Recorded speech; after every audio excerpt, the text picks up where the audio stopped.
Bonjour à tous, Bonjour, tu vas bien? ça va, toujours bien. Toujours bien. Donc on passe à la dernière vidéo de ce petit cycle de 3 vidéos qu'on a fait pour Neodio.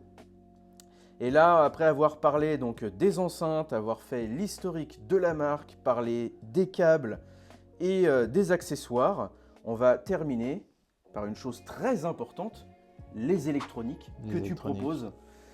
Donc là, on a un amplificateur juste devant qui est le... TMA, un amplificateur intégré. Ouais, Et il y a son petit frère HQA qui est la même chose mais en ampli de puissance. en ampli de puissance, d'accord.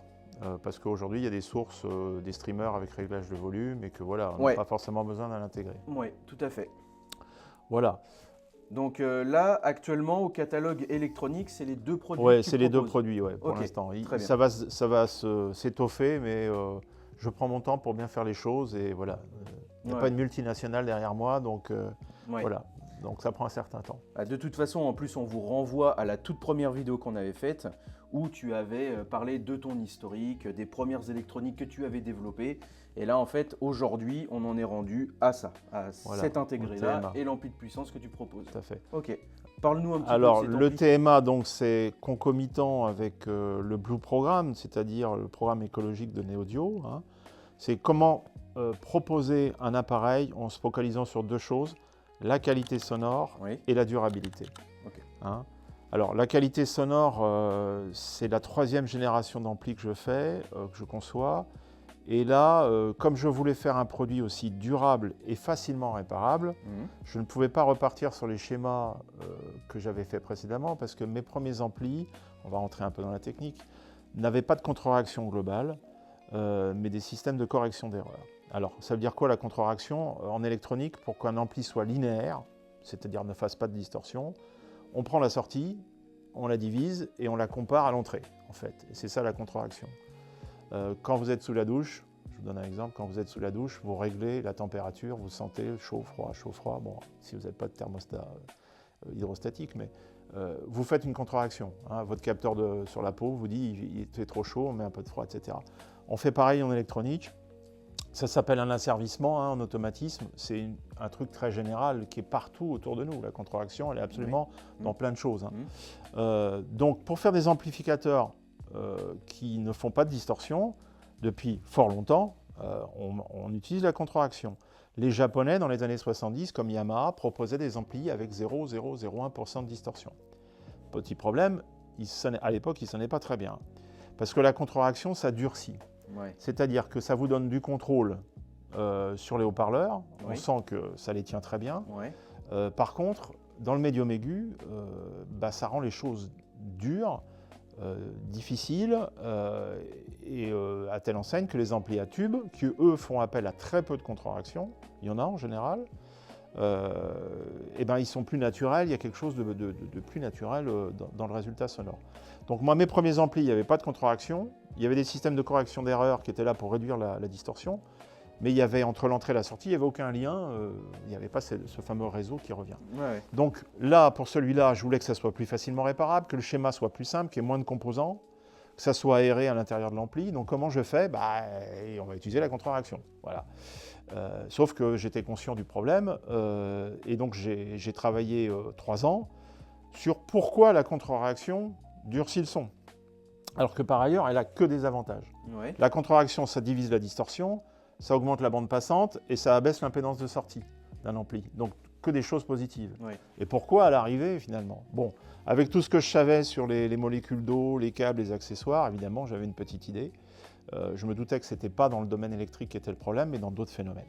Donc au bout de 3 ans, j'ai trouvé des solutions assez originales qui permettent d'utiliser beaucoup de contre-réaction dans cet ampli-là.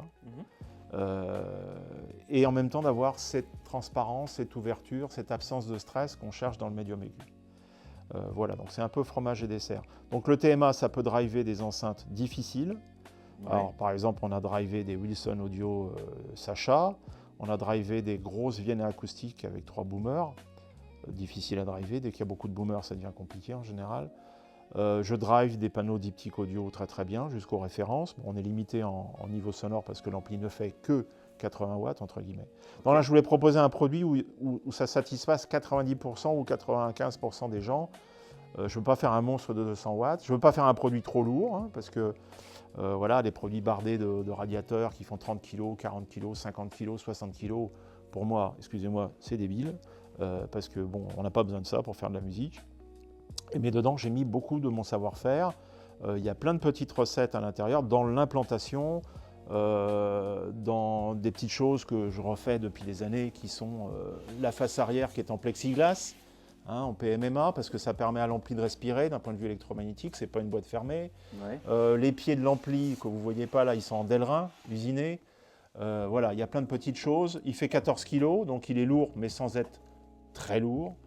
Et il y a plein de petits détails à l'intérieur, évidemment, qui contribuent à cette qualité. Alors, pour autant, comme je voulais faire un appareil garanti 10 ans et réparable facilement, j'ai été jusqu'au boutiste, j'ai supprimé la télécommande. Donc, il n'y a pas de télécommande, il n'y a pas de microprocesseur. Okay. Voilà, on l'allume devant et puis après, c'est à l'ancienne. Voilà. Ça s'adresse vraiment aux gens qui veulent de la musique et de la durabilité en même temps. Il fait 2 fois 80 watts, donc il peut driver, il a une bonne alimentation, il peut driver à peu près n'importe quoi. Tu as épuré le truc à fond. Voilà, j'ai épuré à fond, je suis allé au bout. Bouton volume, sélection 4 entrées et basta. Ouais. Je suis revenu à l'essentiel de ce que devrait être un ampli, ou ce qu'était un ampli dans les années, on va dire 70. Purement analogique, pas de convertisseur. Purement analogique, pas de convertisseur, parce que c'est très compliqué de rajouter des fonctions. Moi, par exemple, cet ampli, initialement, je voulais qu'il y ait une entrée phono.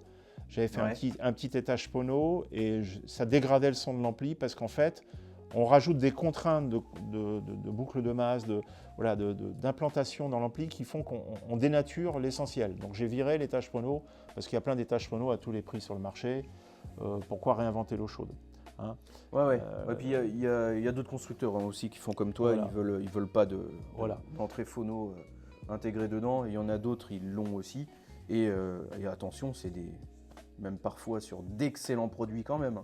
Mais oui, je comprends ton approche. Toi, tu voulais que ça soit vraiment... simplifie, on se concentre sur 2 choses, la musique, la durabilité, la fiabilité, la réparabilité, avec un appareil passe-partout, qui au final, à mon avis, n'a pas beaucoup de signatures, donc il est très neutre. Alors, il y a un journaliste assez connu, je ne dirai pas son nom parce que je ne suis pas là pour...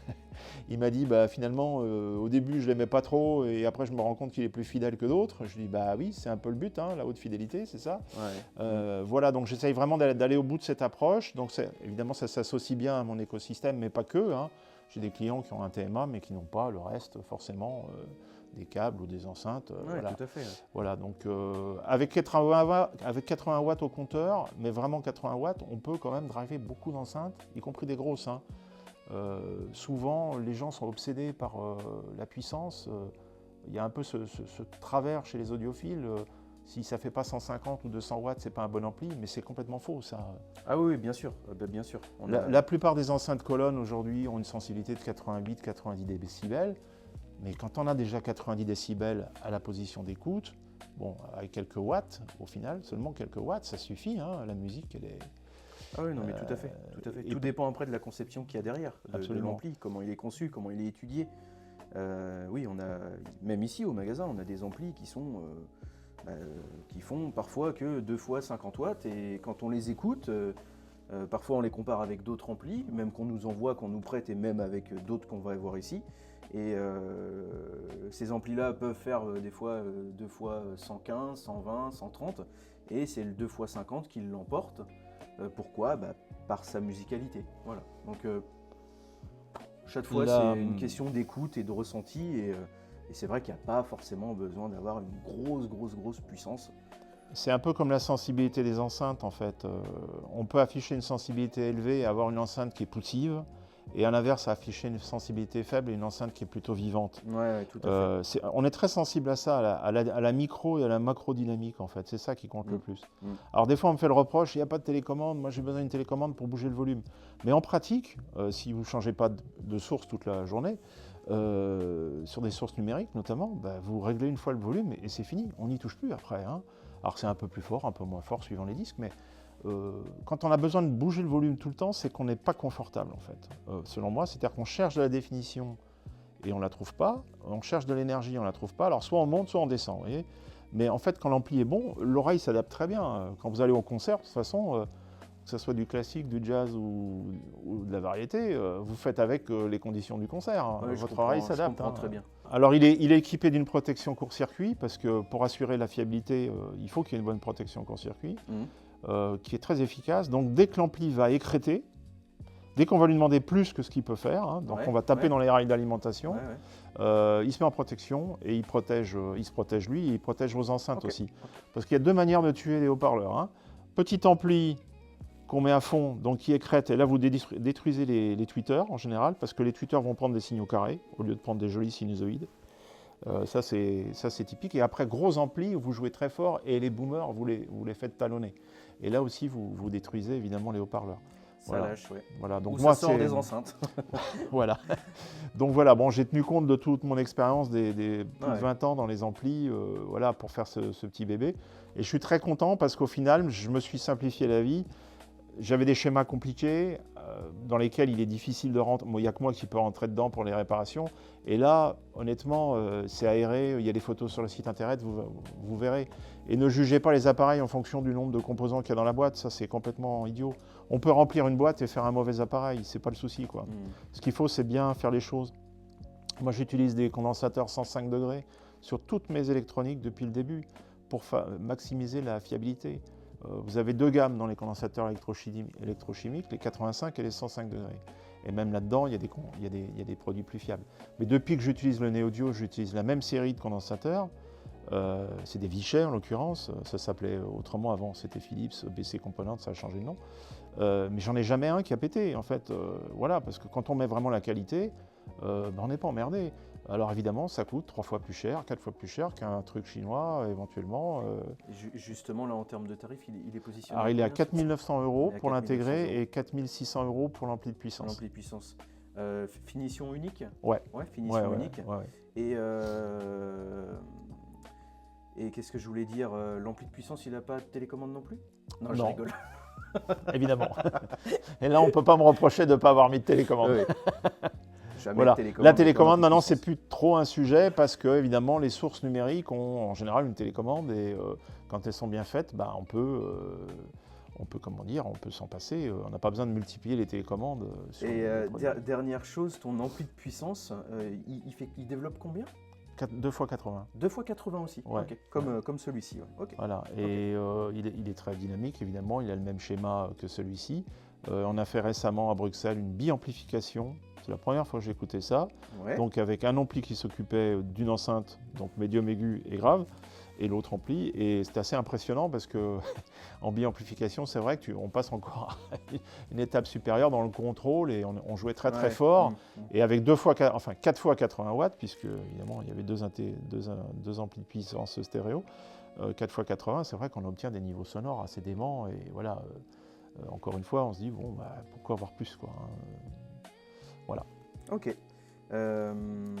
Tout ça, c'est disponible? Tout ça, c'est disponible. Alors, voilà, il n'y a que les enceintes qui seront disponibles qu'en février, mais tout le reste, évidemment, est disponible. D'accord, ok. Très bien. Bon, on a fait un petit peu le tour. Maintenant, ce qu'on va faire, c'est que j'ai envie d'écouter ça. Voilà, moi. On va mettre ça en route. Donc, ça tombe bien. On a tourné les 3 vidéos le même jour, bien sûr, vous en doutez. Donc là, il ne reste plus qu'à les petites enceintes là, que je vois juste en face. Là. Donc, on va se brancher ça et puis on va se faire des écoutes. Très bien. Merci. Merci à toi d'être venu en tout cas. Merci. Et puis merci pour la future écoute qui va se suivre juste après. Je vous souhaite une très bonne journée ou une très bonne soirée. N'hésitez pas à mettre un petit like, un commentaire, à partager la vidéo ou à vous abonner à notre chaîne YouTube. Et puis moi je vous dis à la prochaine pour une prochaine vidéo. Allez, salut!